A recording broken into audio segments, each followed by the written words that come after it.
নমস্কাৰ সকলোকে পুনৰবাৰ মোৰ চেনেললৈ স্বাগতম জনাই লৈ আহিছোঁ আজি দিনটো ৰাশিফল। আজি হৈছে ২৭ আগষ্ট ২০২৫ অসমীয়া ১০ ভাদৰ বুধবাৰ। আজি সূৰ্যোদয় সময় পুৱা ৪:৪৭ আৰু সূৰ্যাস্ত সময় ৫:৩৬। আজি হৈছে চতুৰ্থী তিথি আৰু শুক্লপক্ষ। আজি দিনটো প্ৰথম ৰাশি হ'ল মেঘ ৰাশি। আপোনাৰ বিৰোধীয়ে কৰ্মক্ষেত্ৰত আপোনাক অশান্তি দিব। বুকু আৰু হাওঁফাওঁত স্বাস্থ্যজনিত সমস্যা হ'ব পাৰে। ঔষধৰ ব্যৱসায়ৰ লগত জড়িতসকলৰ বাবে দিনটো বৰ ভাল। আপোনাৰ সহকৰ্মীসকলে আপোনাক সহায় কৰিব, কিন্তু আজি আপুনি নিজৰ কামৰ বাবে আনৰ ওপৰত নিৰ্ভৰ কৰিব লাগিব। সম্পত্তিৰ বিবাদৰ নিষ্পত্তি হ'ব পাৰে। বৃষ ৰাশি। আপোনাৰ ভদ্ৰ আচৰণে ব্যৱসায়িক সম্পৰ্ক শক্তিশালী কৰিব। আজি আপুনি অবাস্তৱিক সিদ্ধান্ত লোৱাৰ পৰা বিৰত থকা উচিত। আপুনি পেটৰ বিষৰ সমস্যাত পৰিব পাৰে। প্ৰেমৰ সম্পৰ্কত প্ৰেম বাঢ়ি যোৱাৰ সম্ভাৱনা আছে। আধ্যাত্মিক প্ৰৱণতা থকা লোকসকলে আজি কিছু সাধনাৰ বিষয়ে চিন্তাশীল হ'ব। ভাল মানুহৰ লগত আপোনাৰ যোগাযোগ আজি বাঢ়িব। মিথুন ৰাশি। নেতিবাচক চিন্তাৰ বাবে কামত মনোনিৱেশ কৰিব নোৱাৰিব। সুস্বাদু খাদ্য আৰু বিলাসী জীৱনশৈলী উপভোগ কৰিব। পুৰণি ঋণৰ বাবে অলপ চিন্তিত হোৱাৰ সম্ভাৱনা আছে। আবেলি ঘৰত কিবা কাৰণত বিসংগতি হ'ব পাৰে। শান্ত আৰু ধৈৰ্য ধৰি সমস্যাৰ সমাধান বিচাৰি উলিয়াওক। সামাজিক কামৰ বাবে আপোনাৰ জনপ্ৰিয়তা বাঢ়িব। কৰ্কট ৰাশি। আপোনাৰ আত্মবিশ্বাস বাঢ়িব। পুৰণি বন্ধু-বান্ধৱীক লগ পোৱাৰ সম্ভাৱনা আছে। ব্যৱসায়িক সহযোগীৰ জৰিয়তে আপুনি ধন লাভ কৰিব পাৰে। আপোনাৰ বৈবাহিক সম্পৰ্ক যথেষ্ট ৰোমান্টিক হ'ব। আপুনি হয়তো আপোনাৰ অন্তৰ্নিহিত অনুভৱ আপোনাৰ জীৱনসংগীৰ সৈতে শ্বেয়াৰ কৰিব পাৰে। সিংহ ৰাশি। আজি দিনটো ইতিবাচক ৰূপত আৰম্ভ হ'ব।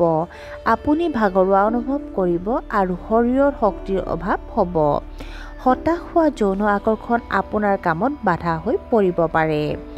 যোগ আৰু প্ৰাণায়ামৰ সৈতে মনৰ ভাৰসাম্য ৰক্ষা কৰক। কামৰ চাপ বৃদ্ধিৰ বাবে অলপ অসুখী হ'ব পাৰে। কন্যা ৰাশি। নতুন চাকৰি বিচৰাসকলে হয়তো সফলতা লাভ কৰিব। অভিজ্ঞ লোকৰ পৰামৰ্শৰ দ্বাৰা আপুনি উপকৃত হ'ব। আপুনি আপোনাৰ খৰচ ফলপ্ৰসূভাৱে পৰিচালনা কৰিব পাৰিব।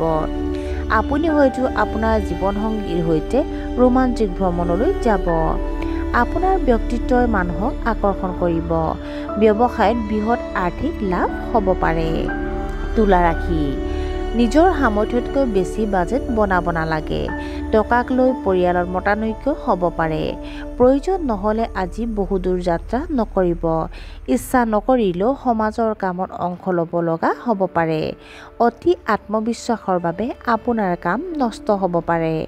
চঞ্চল মনৰ বাবে আপুনি সিদ্ধান্ত লোৱাত অসুবিধাত পাব পাৰে। বৃশ্চিক ৰাশি। আজি আপুনি বৰ সন্তুষ্ট হ'ব। আপোনাৰ বৈবাহিক সম্পৰ্ক অতি ৰোমান্টিক হ'ব। আপোনাৰ ঘৰত শান্তি আৰু সুখ থাকিব। আপোনাৰ উদাৰ আচৰণ মানুহে শলাগ ল'ব। যুৱক যুৱতীসকলে হয়তো নিজৰ মৰম প্ৰকাশ কৰিব। কৰ্মক্ষেত্ৰত আপুনি সন্মান আৰু আৰ্থিক সুবিধা দুয়োটা লাভ কৰিব। ধনু ৰাশি। আপুনি আপোনাৰ ব্যৱসায়ৰ বৃদ্ধিৰ বাবে বিনিয়োগ কৰিব পাৰে। পুৰণি যোগাযোগৰ দ্বাৰা আপুনি উপকৃত হ'ব। আপুনি একাগ্ৰতাৰে নিজৰ কামত মনোনিৱেশ কৰিব লাগে। আপোনাৰ জীৱনশৈলীত কিছু পৰিৱৰ্তন হ'ব পাৰে। তেওঁলোকক গ্ৰহণ কৰিবলৈ আপুনি কঠোৰ পৰিশ্ৰম কৰিব লাগিব। সন্ধিয়া হয়তো কিছু আনন্দদায়ক খবৰ পাব পাৰে। মকৰ ৰাশি। ৰাজনীতিৰ লগত জড়িতসকলে হয়তো উচ্চ পদবী লাভ কৰিব। আপোনাৰ মতামত আৰু ধাৰণাসমূহৰ ওপৰত ভিত্তি কৰি ছুপিৰিয়ৰসকলে গুৰুত্বপূৰ্ণ সিদ্ধান্ত ল'ব পাৰে। আলহী ঘৰত উপস্থিত হ'ব পাৰে। আপুনি নতুন ব্যৱসায়িক চুক্তি কৰিব পাৰে। উচ্চ শিক্ষাত ছাত্ৰ-ছাত্ৰীয়ে উৎকৃষ্ট ফলাফল লাভ কৰিব। কুম্ভ ৰাশি। আজিৰ পৰা কোনো নতুন কাম আৰম্ভ নকৰিব। কৰ্মক্ষেত্ৰত আপোনাৰ আধিপত্য কমি যাব। আইনী সমস্যাত পৰিব পাৰে। পুৰুষ থলুৱা লোকৰ মহিলা সহকৰ্মীৰ সৈতে অসংগতি থাকিব পাৰে। আপোনাৰ বৈবাহিক সম্পৰ্কত অবিশ্বাসৰ সৃষ্টি হ'বলৈ নিদিব। আৰু আজিৰ দিনটোৰ শেষৰ ৰাশিটো হ'ল মীন ৰাশি। ব্যৱসায়ত নতুন পৰীক্ষা নিৰীক্ষা চেষ্টা কৰাটো আপোনাৰ বাবে উপকাৰী হ'ব পাৰে। আগতে কৰা কঠোৰ পৰিশ্ৰমে সুখকৰ ফলাফল দিব। আপোনাৰ প্ৰেম বিবাহে হয়তো পৰিয়ালৰ অনুমোদন পাব। ছাত্ৰ-ছাত্ৰীসকলে হয়তো ডাঙৰ সফলতা লাভ কৰিব পাৰে। আপোনাৰ পৰিকল্পনা সময়মতে সম্পূৰ্ণ হ'ব। আৰু আজিৰ দিনটো ৰাশিফল ইমানতে অন্ত পৰিছে। আশা কৰোঁ আপোনালোক প্ৰত্যেকৰ আজিৰ দিনটো সুন্দৰ হওক। ধন্যবাদ।